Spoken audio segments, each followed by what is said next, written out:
Welcome to Sweet Life Beat Life. We hope this video helps.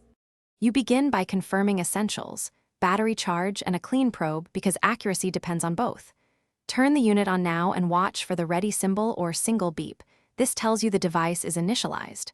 Once done, choose measurement site, oral, axillary, or rectal, based on age and need, and position the probe properly. Make sure to tell the person to stay still. Movement skews readings. Prepare to start measurement immediately after the ready tone. Now take the reading. Position the probe firmly where recommended, under the tongue, centered in the armpit, or inserted gently for rectal use, because placement affects the result. Hold the probe steady and maintain contact until the thermometer signals completion with a continuous beep or shows a stable number.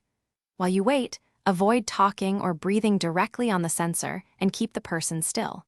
Once the unit beeps, remove the probe and read the display immediately. This ensures you capture the correct temperature value.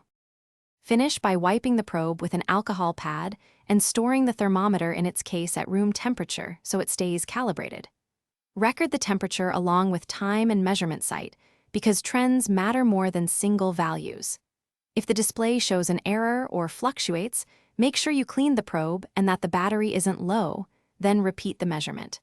If problems persist, replace the battery and retry. Most errors resolve after a fresh battery. Thanks for watching. Consider subscribing if we helped you.